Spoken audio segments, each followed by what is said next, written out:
Hello everyone, good morning, welcome back to my channel. কেমন আছো তোমরা? আশা করি ভালো আছো। এখন বাজে সকাল 8:30। তো দেখো সকাল সকাল ভীষণ রোদ পড়ে গেছে আর ইভান উঠে দুষ্টুমি করা শুরু করে দিয়েছে। আর দেখো দুটো আম নিয়ে খেলা করছে। আর এদিকে চলে এসেছি, ভাত বসিয়ে দিয়েছি আর ডাল সিদ্ধ। আর এই যে মাটন আগের দিন রাতে এনেছিলাম। আর মাটনটা একটু ঠান্ডা, একটু নর্মাল হলেই জাস্ট দই দিয়ে মেখে রাখবো। আর যে ওটসটা ভিজিয়ে রেখেছি, ওটসটা ভিজিয়ে রাখার কারণ হচ্ছে তাড়াতাড়ি সিদ্ধ হয়ে যায়। আর এদিকে ডালটা সোমবার দিলেই হয়ে যাবে। এদিকে ওটসও হয়ে গেছে আর আম কেটে রেখেছি, চাটনি করবো আজকে। আর দেখো কালকের কত ভাত রেস্টুরেন্টে খাওয়ার পরে এতগুলো ভাত বেঁচে আছে। তো কী করা যাবে, আজকে ভাবছি দুপুরবেলা দুজনে পান্তা ভাত খেয়ে নেব।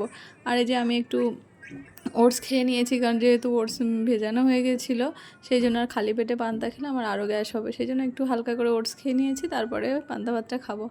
আর এই যে কালকে রাতে কী কী কিনেছিল তোমরা তো দেখানো হয়নি। যে একটা সস কিনেছি, একটা চকলেট সস, আর হচ্ছে ঘি, আরও টুকিটাকি বিস্কিট, এটা ওটা অনেক কিছুই কেনা হয়েছিল, সেগুলো দেখানো হয়নি। যে মেয়োনিজ ইভানের জন্য আর কি। তো এই এইসব একটু একটু দিলে তারপরে খাবার একটু স্বাদ পায়, সেজন্য আর কি কেনা। আর এদিকে ভেন্ডি ভাজাটা করে নিয়েছি। আর ইভানের পাপা পান্তা ভাত খেতে শুরু করে দিয়েছে।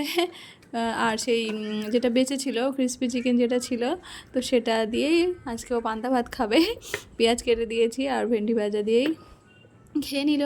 আর আমি চলে আসলাম এই যে মাটন রান্না করতে। মাটনটা দই আর সর্ষের তেল দিয়ে মেখে রেখেছিলাম। আর এই যে পেঁয়াজ কেটে নিয়েছি আর মশলাটা করে নিয়েছি। আর গরমের মধ্যে হালকা মশলাই দেব, বেশি মশলা দেবো না। আর দেখো মাংসটা কি সুন্দর, পুরো সিনার মাংসটা নিয়ে এসেছি। আর এর মধ্যেই ইভানের পাপা আবার একটু লেবু জল করে দিল, আমার খুব গরম লাগছিল এর জন্যই। তো লেবু জলটা খেয়ে তারপরে একটু এনার্জি পেলাম, ভালো লাগলো আর কি।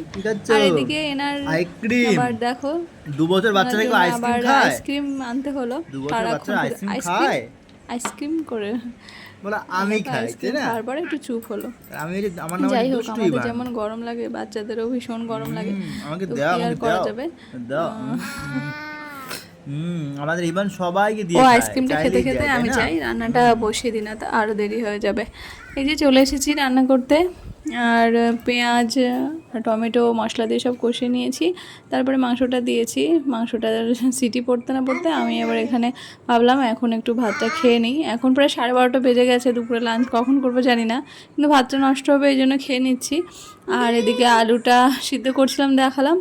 এটা হচ্ছে ইভানের লাঞ্চ আজকে দুপুরের, একটু মেয়োনিজ একটু সস দিয়ে দেবো আর একটু হালকা জিরা ফোড়ন দিয়ে ভেজে দিয়েছি আর কি।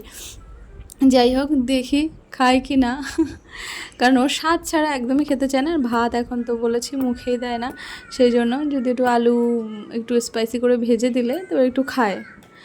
আর চলো দেখি খাই কি না। সব কিছুতেই বায়না, যতই ভাবি এর কোনটা ছেড়ে কোনটা দেবো, কিন্তু বুঝে পাই না যে কোনটা ও পছন্দ করে। কিন্তু সব রকম ট্রাই করা হয়, যেটা খায় না সেটা আর বারবার বিরক্ত করি না। দেন এখন তো প্রায় বেজে গেছে 1টা। তো দেখো আমি প্রচণ্ড ক্লান্ত হয়ে গেছি। আর ওপরে খুব গরম, খুব গরম। আর কি আর করবো বলো, এই গরমে আমার একা না, সবারই গরম লাগছে। আর তার মধ্যে রান্না বান্না তো করতে হবে, খেতে হবে, কি আর করা যাবে। এদিকে আমার সমস্তটা রান্না হয়ে গেছে, যে ডাল চাটনি ভাজা সমস্ত হয়ে গেছে। আর ওদিকে প্রেশারে মাংসটা হচ্ছে আর কি, আর কয়েকটা সিটি পড়লেই হয়ে যাবে। আর মাটন একটু নরম না হলে না ইভানের বাবা খেতে চায় না আর কি, মানে খেতে পারে না আর কি।